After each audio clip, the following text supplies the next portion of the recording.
Hello my dear student, आज हम सब पढ़ने वाले हैं इशू ऑफ शेयर के बाद उसमें कुछ छोटी छोटी समस्याएं हैं जिनका समाधान आज हम करेंगे। आपको मैंने लास्ट लेक्चर में इशू ऑफ शेयर में application, allotment, first call, second call और फाइनल कॉल की एंट्री कैसे की जाती है, एक ही एंट्री को बार बार कैसे रिपीट करके नाम चेंज करके किया जाता है, इसके बारे में बताया था। इससे पहले कि आपको मैं सबसे महत्वपूर्ण टॉपिक जिसका नाम है फॉरफीचर ऑफ शेयर पढ़ाऊं, उससे पहले मैं आपको call in arrear, call in advance, interest on call in arrear, interest on arrear और एडवांस पर अलग अलग, डिस्काउंट और सिक्योरिटी प्रीमियम, इन सब के बारे में बताने जा रहा हूं। तो मेरा जो टॉपिक है पहले मैं आपको लिख देता हूं। मैं आज 5 से 6 टॉपिक, छोटे छोटे टॉपिक कवर करूंगा। टॉपिक कौन कौन से होंगे देखें आप, मैं लिख देता हूं। सबसे पहले मैं आपको डिस्काउंट के बारे में, ठीक है, बता देता हूं। फिर प्रीमियम के विषय में भी बताता हूं। उसके बाद calls in arrear and calls in advanced, साथ ही interest on calls in arrear and interest on calls in advance। ये 6 टॉपिक ऐसे हैं जिनको मैं कवर करूंगा आज। छोटे छोटे टॉपिक हैं। सबसे पहले बात करते हैं डिस्काउंट। तो जब कोई कंपनी कि मार्केट वैल्यू बाजार में डाउन होती है, उसके शेयर की डिमांड कम होती है, लोग ज्यादा इंटरेस्टेड नहीं होते हैं, तो वो कंपनी अपने अंशों का मूल्य फेस वैल्यू से कम करके बाजार में निर्मित करती है। फेस वैल्यू मैंने बताया था, जैसे एक शेयर की कीमत डिसाइड कर ली गई है 100 रुपए या 10 रुपए, और जब कंपनी उसे 100 या 10 रुपए से कम में 10 का 9 या 100 का 90, 95, 91 रुपए में उसे इशू करती है तो उसे डिस्काउंट बोलते हैं। डिस्काउंट की एंट्री आप बैंक के साथ करें तो ज्यादा सुटेबल होगा। जब आप डिस्काउंट दें, मैं इसके बारे में बात कर रहा हूं, जब कंपनी को कैश रिसीव होगा इन बैंक तो एंट्री क्या होगी, bank account debit and to share allotment account. आपको याद होगा मैंने कल भी लास्ट लेक्चर में बताया था आपको कि मैं जब शेयर लेके चल रहा हूं, अगर इक्विटी हो तो इक्विटी लिख दें और अगर प्रेफरेंस हो तो प्रेफरेंस लिख दें। ठीक है, मान लेते हैं कि कंपनी के पास 10,000 शेयर है और कंपनी जो है अलॉटमेंट कर रही है 4 रुपए का। क्या रुपए का? 4 रुपए का अलॉटमेंट है। ये नंबर ऑफ शेयर है, ये अलॉटमेंट है, और कंपनी कह रही है कि इसमें 1 रुपए का डिस्काउंट भी हम आपको प्रोवाइड करेंगे। और डिस्काउंट और प्रीमियम जो है ये अलॉटमेंट के समय ही कर दिया जाता है जब अंशों का आवंटन होता है, डिस्ट्रीब्यूशन होता है। तो आप इसको मल्टीपल करें तो कंपनी को 40,000 चाहिए, ठीक है, और कंपनी जो है इसमें 1 रुपए डिस्काउंट काटने की बात कर रही है, इसमें से 1 रुपए का, इसके अलावा 1 रुपए की बात मैं नहीं कर रहा हूं। जैसे किसी क्वेश्चन में अगर एप्लीकेशन, अलॉटमेंट एंड कॉस्ट ऐसे लिखा है, एप्लीकेशन 3, अलॉटमेंट 4 और कॉस्ट 2, तो आप ये जान लें ये जोड़ करके 10 रुपए होने चाहिए थे, लेकिन ये 10 नहीं है। ध्यान दें, 4, 3, 7 दोनों 1 रुपए कम पड़ रहा है, तो समझ जाएंगे कि अलॉटमेंट के अलावा 1 रुपए का डिस्काउंट है। ठीक है, ये क्वेश्चन में ढंग से गिरता है, लेकिन मैंने ऐसा नहीं कहा। मैंने कहा कि 4 रुपए में 1 रुपए का डिस्काउंट देंगे। तो 4 रुपए में 1 रुपए डिस्काउंट कट गया तो 3 रुपए बचे ना, तो 3 रुपए ही आपको बैंक से रिसीव हुए, 30,000, 3 रुपए मान लीजिए, और 1 रुपए जो बच रहा है वो डिस्काउंट में चला जाएगा। किस अकाउंट में? Discount account debit 10,000। क्लियर? अगर मैं कहूं कि इसके अलावा डिस्काउंट है, ठीक है, तो अलॉटमेंट 5 रुपए का हो जाएगा। तब यहां पर आपको 50,000 एंड 40,000 ऐसे फिल करना होगा। तो ध्यान रखेंगे ये डिस्काउंट है। अगर आप इसको डिस्काउंट न लिख करके और अच्छा लिखना चाहें तो discount on issue of share ऐसे लिख सकते हैं। डिस्काउंट क्या? ऑन इशू ऑफ शेयर ऐसे भी लिखते हैं तो ज्यादा सेटेबल हो जाएगा। क्लियर? आगे बढ़ते हैं। डिस्काउंट चूंकि एक प्रकार का एक्सपेंस है, कंपनी देती है, इसलिए उसको हम लोग क्या करते हैं? डेबिट करते हैं अकॉर्डिंग टू नॉमिनल अकाउंट। आपको जनरल एंट्री आनी चाहिए तभी आपको बात समझ में आएगी, और नहीं समझ आती है तो मैंने आपसे बताया भी कि मैंने प्लेलिस्ट बनाया है बेसिक्स ऑफ अकाउंटिंग का, उसमें जा करके आप जनरल एंट्री की जो कॉन्सेप्ट है उसको देखें। अगला टॉपिक हमारा है सिक्योरिटी प्रीमियम। मैंने केवल प्रीमियम लिख रखा है। प्रीमियम मैं आपको बता दूं कि प्रीमियम जो है वो आप कितने वर्ग में बांट सकते हो। ठीक है, प्रीमियम में सबसे पहले सिक्योरिटीज प्रीमियम। सिक्योरिटीज प्रीमियम जो होता है वो इक्विटी शेयर पे होता है, और premium on issue of preference share, इसको अलग रखें। इससे क्लियर हो जाएगा कि प्रेफरेंस शेयर पे कौन है, इक्विटी पे कौन है। वैसे तो सिक्योरिटी प्रीमियम आप दोनों के लिए यूज कर सकते हैं, लेकिन सिक्योरिटी प्रीमियम इक्विटी के लिए यूज करें और premium on issue of preference share preference के लिए यूज करें। ठीक है, अगर आप सिक्योरिटी प्रीमियम लिख देते हैं इसके जगह तो भी कोई फर्क नहीं पड़ेगा, दोनों शेयर पे ना वो भी सही होगा। अगला प्रीमियम होता है premium on redemption of preference share. जब प्रेफरेंस शेयर का मैं भुगतान करूंगा, आगे मैं लेक्चर बनाऊंगा, तो आप premium on redemption of preference share पढ़ेंगे, मतलब प्रेफरेंस शेयर के भुगतान पर प्रीमियम, या प्रीमियम ऑन, ठीक है, redemption of debenture. Preference share का भुगतान होता है, डिबेंचर का ही भुगतान होता है। तो चार प्रकार का प्रीमियम आपके सामने। एक प्रीमियम और ले सकते हैं, आप लिख सकते हो premium on issue of debenture. तो देखें आपको 5 वेराइटीज की बना दी मैंने। ठीक है, पहला क्या है? Security premium on equity share. Equity share लिखने की जरूरत नहीं है। Premium on issue of preference share, premium on issue of debenture, 3 हो गए। Premium on redemption of preference share, premium on redemption of debenture. तो देखें तो 5 तरीके से आप ले सकते हो। तो अगर ऐसे लिखोगे तो आपको सब एकदम एक्यूरेट पता रहेगा किस पर कितना प्रीमियम लिया गया और कितना प्रीमियम दिया गया। अब हम लोग सिक्योरिटी प्रीमियम की बात कर रहे हैं, तो देखें जैसे मैंने इसके पहले डिस्काउंट की बात कही कि डिस्काउंट बैंक से जब पेमेंट रिसीव होता है तो उसी समय डेबिट हो जाता है, लेकिन सिक्योरिटी प्रीमियम जो ऐसा नहीं है, ये एक प्रकार का रेवेन्यू इनकम है कंपनी की। तो कंपनी क्या करती है, उसको ड्यू के समय ही ऐड कर लेती है। ठीक है, जैसे दिखाता हूं, और ये अलॉटमेंट पे ही होता है। देखें आप लोग, share allotment account debit and to share capital account.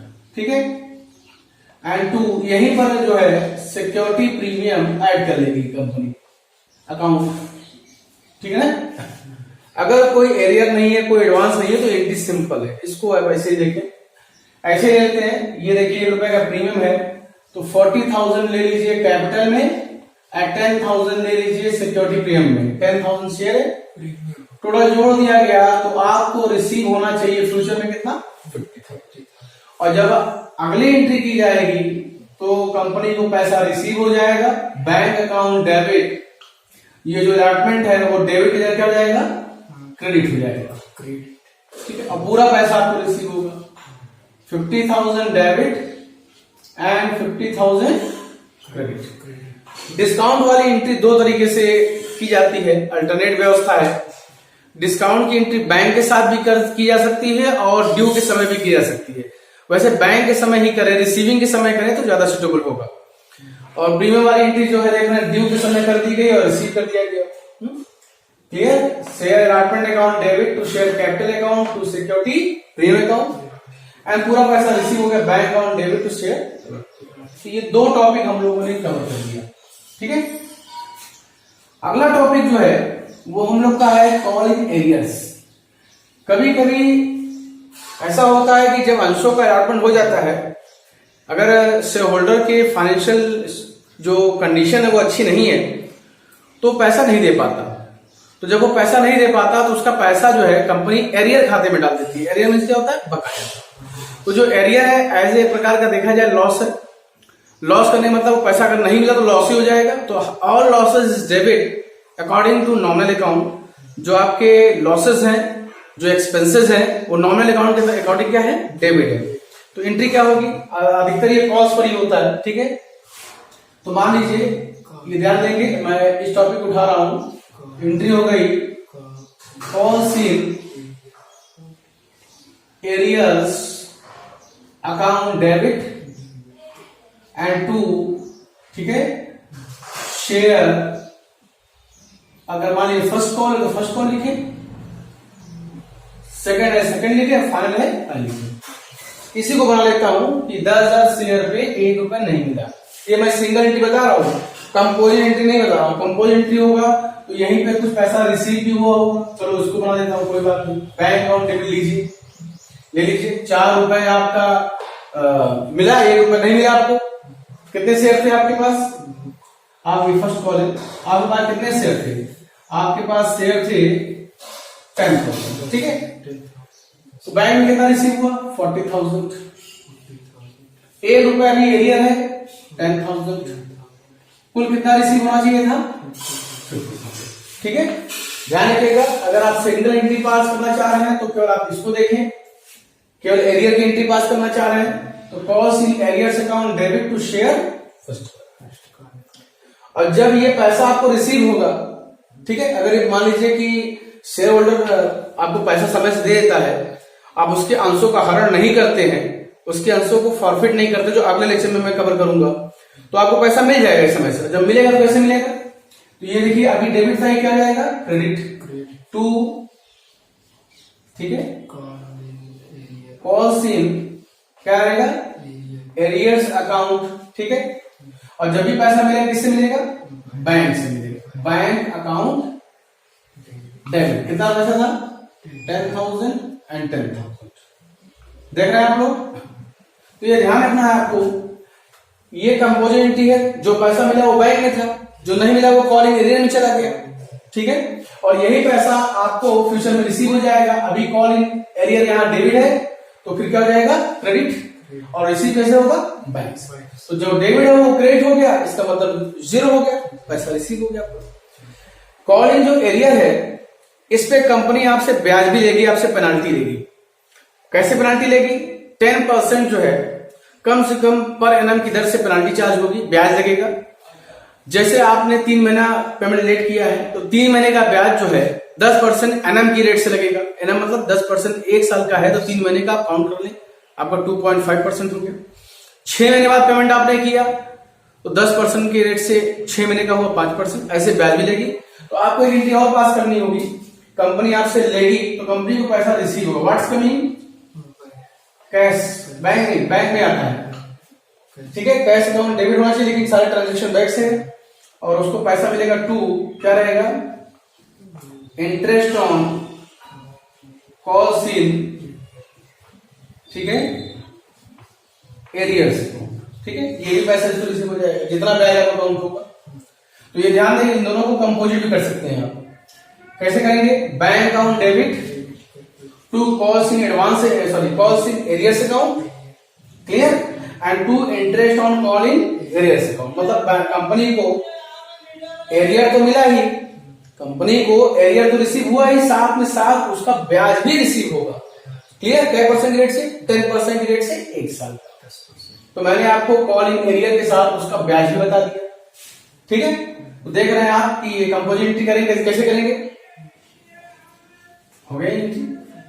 Bank account debit to call in arrears account to interest on call in arrears account. बीच में गैप नहीं होना चाहिए, इस पर ध्यान रखेंगे, ठीक है। जो भी ब्याज होगा, अब हमारे मान लीजिए कि मैं मान लेता हूं 10%, 10,000 का 10% और 6 महीने का एरियर था, तो आप देख रहे हैं आधा हो गया, ठीक है।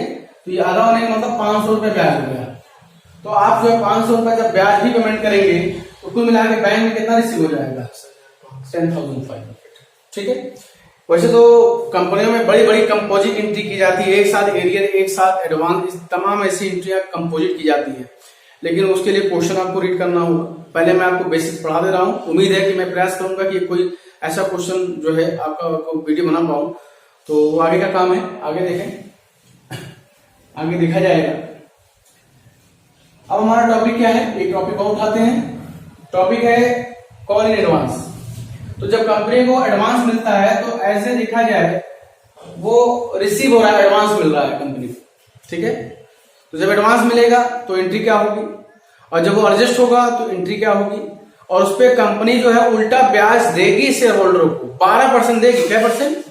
12% एनम देगी, मतलब एक महीने का 1% ब्याज मिलेगा आपको, मतलब शेयर होल्डर को। तो जब कंपनी को एडवांस मिलता है तो एंट्री क्या होती है, bank account debit, what's coming, cash in bank, cash at bank. क्यों मिला? To calls in advance account.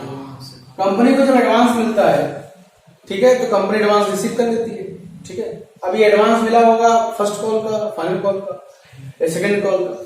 कभी कभी कुछ शेयर होल्डर ऐसे होते हैं जो अपना पूरा पैसा इकट्ठा दे देते हैं कंपनी को, उनको लगता है कि देना तो है ही, दे के हटाया जाए। तो कंपनी क्या करती है कि जैसे अलॉटमेंट पर ही आप फर्स्ट कॉल दे दिए, सेकंड कॉल दे दिए, फाइनल कॉल दे दिए, या फर्स्ट पे सेकंड कॉल दे दिए, या सेकंड पे फाइनल कॉल दे दिए, बस आपने एडवांस दिया, तो जितने महीने का एडवांस होगा ड्यू टू पेड, मतलब जब आपको पेड करना चाहिए और आपने कब उसको दे दिया, उन दोनों के बीच जितने महीने पहले आप पेमेंट करोगे उतने महीने का आपको ब्याज मिलेगा, ठीक है। तो ब्याज जो मिलेगा बाद में देखेंगे, पहले आप देखते हैं bank account debit to call advance account. वही क्वेश्चन उठाते हैं। मानिए 10,000 शेयर पे 2 रुपए की फाइनल कॉल, 20,000 रुपए किसी ने एडवांस दिया, एडवांस दे दिया, ठीक है। 20,000 डेबिट एंड 20,000 क्रेडिट। अब ये पैसा अगर बैंक को से रिसीव हो गया है कंपनी को, तो ये एडवांस मिला, अब नहीं मिलेगा। तो जब उसका समय आएगा, अगर ये मान लीजिए कि फर्स्ट कॉल का है या सेकंड कॉल का या फाइनल कॉल का है, उस समय इसको एडजस्ट करना होगा। तो आप देखें कि जब एडवांस आया तो क्रेडिट हुआ, तो जब इसके एडजस्टमेंट का समय आएगा तो क्या हो जाएगा, डेबिट हो जाएगा। क्या लिखेंगे? Calls in advance account debit. मान लीजिए फाइनल कॉल का था तो to share final calls account. आपने देखा कि एडवांस आया जरूर था, लेकिन वो फ्यूचर में यहां पर एडजस्ट कर दिया गया। जिसका एडवांस आया था उसको छोड़ करके बाकी लोगों से पैसा रिसीव हुआ होगा बैंक में, क्लियर, बाकी लोगों से पैसा रिसीव हुआ होगा, और जिसका एडवांस आया था उससे रिसीव नहीं हुआ, उसका पैसा एडजस्ट कर लिया गया, क्योंकि वो उसका पैसा ऑलरेडी कंपनी को मिल चुका है। अगर ये कंपोजिट एंट्री हो रही होती तो कंपनी अन्य लोगों से पैसा भी रिसीव करती, तो एंट्री क्या होती, bank account debit, calls in advance account debit to share final call account. मान लेते हैं कंपनी को 2 लाख रुपए चाहिए, कुल 2 लाख रुपए चाहिए मान लेते हैं, और उसमें एडवांस कितना मिल चुका है इनको, 20,000। तो 20,000 छोड़ करके बाकी जो लोगों ने अभी पैसा नहीं दिया है उनसे हमको पैसा 1,80,000 मिलेगा। तो ध्यान रखना है, कंपोजिट एंट्री भी कर सकते हैं। फिलहाल कंपोजिट एंट्री मैं नहीं बताना चाह रहा था, लेकिन आपको मैंने बता दिया। तो देखिए, जब एडवांस मिला तो क्रेडिट हुआ, और जब एडजस्ट का समय आया तो डेबिट। आखिरी टॉपिक इस पे ब्याज। कंपनी को ब्याज देना होगा, तो कंपनी ब्याज देगी तो उसका एक्सपेंस होगा, all expense debit according to nominal account. तो कंपनी अगर ब्याज देगी तो क्या एंट्री करेगी, interest on cost in advanced account debit to की कंपनी का पैसा जाएगा, है ना, टू बैंक अकाउंट, ठीक है। मान लेते हैं 20,000 मान लेते हैं 3 महीने का समय था, 3, ठीक है, 3/12, 3 महीने का समय और 12% ब्याज की दर है, ठीक है। तो मिला करके 600 रुपया कंपनी को देना होगा, 600 डेबिट एंड 600 क्रेडिट। देख रहे हैं आप। तो यहां पर ध्यान रखें, जब कॉल एडवांस आया तो क्रेडिट, जब एडजस्ट हुआ तो डेबिट, और उसका ब्याज भी कंपनी को देना पड़ा। तो मैंने आज जो है डिस्काउंट के बारे में थोड़ा आपको बताया, प्रीमियम की वो 5 वैरायटी बताई, कितने प्रकार से प्रीमियम आप नाम रख सकते हो। कॉल एरियर्स क्या हुआ, जब लोग बकाया कर लेते हैं, पैसा नहीं देते, और उसके एडजस्टमेंट की एंट्री कैसे होती है, और उसमें पेनाल्टी कंपनी कैसे लेती है। एडवांस जब लोग पैसा देते हैं तो कंपनी कैसे एडवांस रिसीव करती है, और कैसे उसको फ्यूचर में एडजस्ट करती है, और उस पर ब्याज कैसे पेड करती है। तो इन 6 टॉपिक को मैंने कवर किया यहाँ पर। अगला टॉपिक जो होगा, अगला जो लेक्चर होगा वो बहुत महत्वपूर्ण होगा, forfeiture of share. Forfeiture of share कितने प्रकार से किया जा सकता है वो मैं एक वीडियो में आपको अगले वीडियो में बताऊंगा। और जो इसके पहले मैंने आपको बताया था कि एप्लीकेशन अलॉटमेंट कॉज के, इसके लिए जो भी क्वेश्चन किताब आपके पास हो उस पर आप स्टडी करते रहें। अगर आपको कोई क्वेश्चन हो तो कमेंट बॉक्स में जरूर लिखें, जिससे मैं आपका जो है क्वेश्चन जान सकूं और उसका उत्तर दे सकूं। उम्मीद है आज आपको वीडियो पसंद आया होगा। आज के लिए इतना ही। Thank you.